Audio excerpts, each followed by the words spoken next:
Hi students, aqui é o professor Rafael e nesse vídeo vou explicar as atividades da semana 2 do PET 5 de língua inglesa do segundo ano do ensino médio.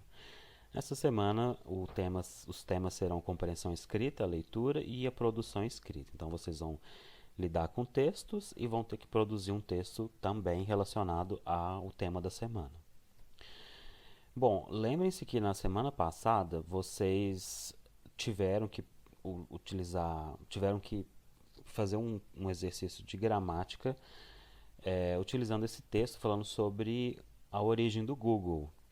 E eu disse para vocês no vídeo anterior, pessoal, que vocês deveriam, além de utilizar esse texto para fazer os exercícios gramaticais, que vocês também deveriam ler o texto para interpretá-lo, ok? Então, se vocês já fizeram isso, não tem problema. Se quiserem, tiverem tempo, façam de novo. Vamos utilizar aquelas estratégias, né, técnicas de leitura que já estamos trabalhando há algum tempo. Então, pessoal, qual que é o primeiro passo ao lermos um texto em língua estrangeira? Primeiro é identificar o tipo de texto. Então, a gente já sabe que é um texto que vai falar sobre a origem do Google. Então, nós vamos, provavelmente, isso já vai ativar conhecimento prévio de vocês. Sabem que vão ler informações sobre quem criou o Google, quando, por quê, como que ficou famoso, todo esse tipo de informação. Então, depois dessa primeira lida, sem parar para procurar palavras desconhecidas, vocês vão ir para as perguntas de interpretação do texto e dizer se elas são verdadeiras ou falsas. Além disso, aqui está pedindo para que vocês sublinhem as orações no present perfect e, além disso, né, além de interpretarem o texto, classifiquem as informações como true or false. Lembre-se também, pessoal, que eu disse para vocês que essas perguntas de interpretação de texto, elas costumam vir na mesma ordem que as informações são apresentadas no texto. Então, provavelmente a primeira pergunta vai vir no começo do texto e assim por diante. Então, Google has grown over the years. Eu vou dizer a resposta para vocês nesse vídeo. Então, se vocês quiserem um tempinho para resolverem, esperem a minha explicação, pausem, respondam e depois reproduzam o vídeo novamente para poderem verificar se acertaram ou não. Então, Google has grown over the years. Vamos ver se tem alguma informação aqui no começo. Então, fala aqui sobre o começo do Google, em 1998, e fala que ele se tornou uma das ferramentas de busca mais populares. Ok? Então, true, é verdade. O Google, se ele se tornou uma das mais populares ferramentas de busca, é porque ele cresceu. Depois, Sergey Brin has lived in the US all his life. Então, um dos fundadores do Google se chama Sergey Brin. No texto tem hora que aparece Brian, viu, gente? Mas deve ter sido um erro de digitação. Então, vamos procurar agora. Vamos ignorar provavelmente a primeira parte do texto. Vamos procurar sobre o Sergey Brin. Vamos passar os olhos pelo texto e procurar. Então, aqui já no segundo parágrafo a gente vê que fala sobre os fundadores. E vamos procurar a palavra-chave, ó, US all his life. Então, aqui no segundo parágrafo também não tem, mas no terceiro tem. Ele, ó, então, aqui diz o seguinte, que ele nasceu na Rússia, mas mora nos Estados Unidos, ao present perfect. He has lived in the US since he was 5 years old. Então, letra B, falsa. Ele mora nos Estados Unidos desde que ele tem 5 anos. Na C, Larry Page and Sergey Brin have known each other since they were children. Então, agora estou falando do outro fundador do Google também. Então, vamos procurar essa informação.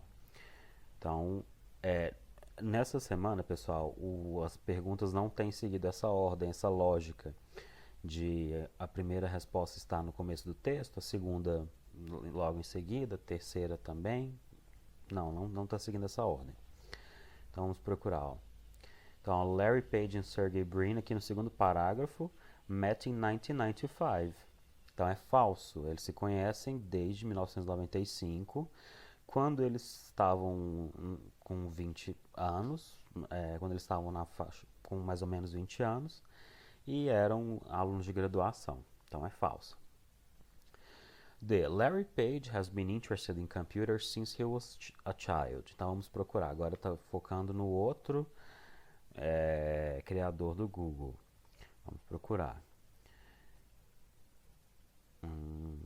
Aqui no terceiro parágrafo. Page, está só o sobrenome dele. Whose parents were computer experts, has been interested in computers since he was 6 years old. Então, verdade. Ele é true. Essa é verdadeira porque ele é interessado em computadores desde que ele era criança, desde que ele tinha 6 anos, especificamente. Questão é, Breen and Page have returned to college to finish their degrees.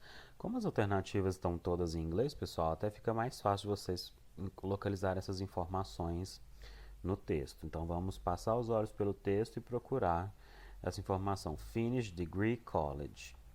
Olha aí, no segundo parágrafo já encontramos essa informação. E diz o seguinte: Interestingly, they have never returned to finish their degrees. Então essa informação aqui é falsa. Eles não voltaram para a faculdade para terminar as graduações deles. Letra F. Breen and Page have become rich. Então agora vamos procurar o texto. Como aqui está falando de rich, pessoal, a gente pode focar em números, né, para a gente ver se a gente encontra valores. E tem uns números aqui, alguns são anos, outros número de buscas, diárias, antigamente, hoje, o número de buscas hoje, em quantas línguas estão disponíveis.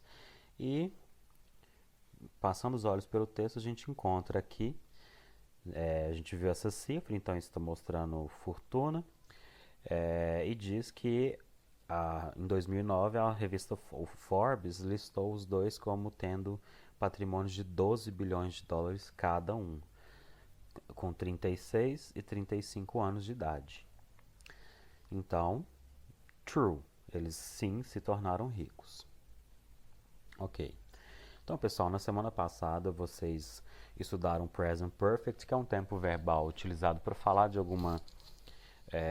de fatos, ações que começaram no passado e tem alguma relação com o presente. E ele também, pessoal, é usado para narrar experiências individuais, ou seja, coisas que a gente já fez ou não fez. E aqui tem um exemplo. I have never had popcorn with lemon, but I have eaten popcorn with vinegar. Vocês já tiveram essa experiência de comer pipoca com limão ou com vinagre? Aí no exercício 2 está pedindo para vocês escreverem experiências que vocês já tiverem nas situações abaixo, usando o Present Perfect. E utilizando o exemplo em questão. Então, name a machine you've never used. Então, vocês têm que falar sobre uma máquina que vocês nunca usaram. Então, um exemplo aqui, I've never used a fax machine, but I've used a sewing machine. Então, talvez vocês nem saibam o que seja uma máquina de fax e provavelmente nunca usaram ela, mas já usaram uma máquina de costurar. Aí eu recomendo que vocês sigam esse modelo para falarem de algo que vocês nunca viram e que vocês nunca fizeram e que sempre fizeram, já fizeram. Então, por exemplo, na letra A, name a movie you've never seen. Então, fale de um filme que você nunca viu. E vocês, eu até coloquei aqui um modelo para vocês. Basta vocês substituírem a informação entre parênteses com os nomes. Então, I've never seen, e aí o nome do filme, but I've seen, aí um filme que vocês já viram. Mesma coisa, comida. Name a food you've never liked, de alguma comida que vocês nunca gostaram. Aí vocês falam que nunca gostaram de tal comida, mas sempre gostaram de tal comida. C. Uma matéria que vocês nunca estudaram. E aí vocês vão utilizar uma matéria que vocês nunca estudaram e uma que já estudaram. Uma cidade que vocês nunca visitaram. Mesma coisa. Falem de uma que vocês nunca e uma que vocês já. Letra E. Um esporte que vocês nunca jogaram. Então, falam de esporte que vocês nunca jogaram e depois de um que vocês já jogaram.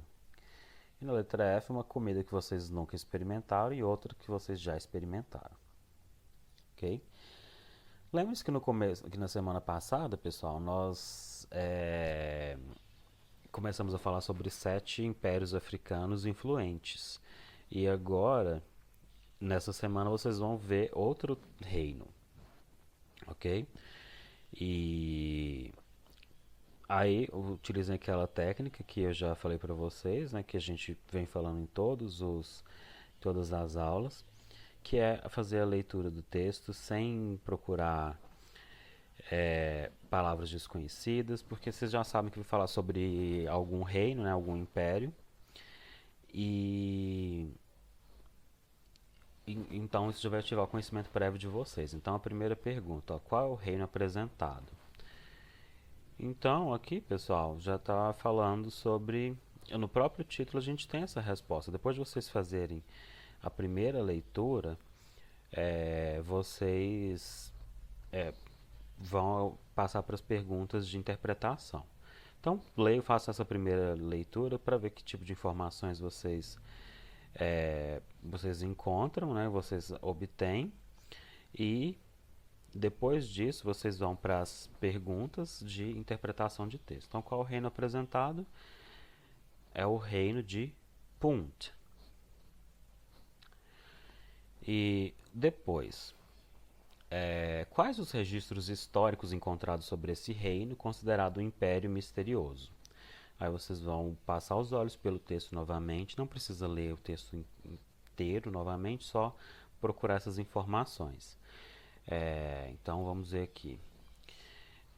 Os relatos históricos desse reino datam de cerca de 2500 a.C., quando ele aparece nos registros egípcios como uma terra dos deuses, rica em ébano, ouro, mirra e animais exóticos como macacos e leopardos. Então esses são os registros históricos. Aqui em cima está dizendo que é um império misterioso e que os registros que se tem desse império são esses, né? Que é a terra dos deuses, rica em ébano, ouro, mirra. Bom, agora a gente vai aprender sobre outro império, que é o Império de Cartago. E aí, como isso é um novo texto, pessoal, utilizem aquela estratégia de leitura, de ler o texto inteiro, sem parar para procurar as palavras desconhecidas. Façam uma leitura total dele para ver que informações vocês conseguem obter desse texto, ok?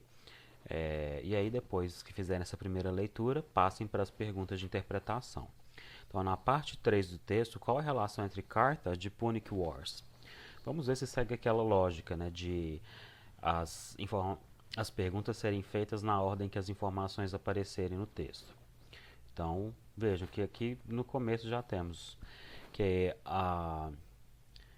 o Império de Cartago é mais conhecido como uma rival da Roma Antiga. E essa é a relação, uma rival da Roma Antiga. Basicamente isso, ok, pessoal? Então podemos ignorar as informações que vêm a seguir.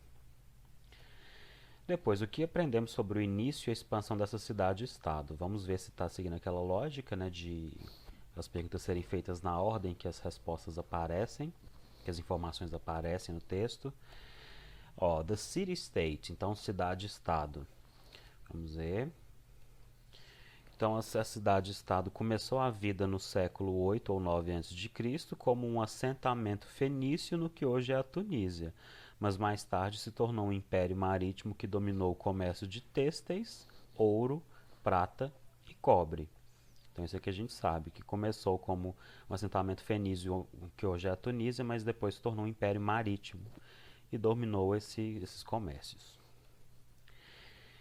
Questão 6. Várias perguntas, né? Sobre Carthage. Como foi seu auge? A quem influenciou? O que conquistou e o que provocou sua queda?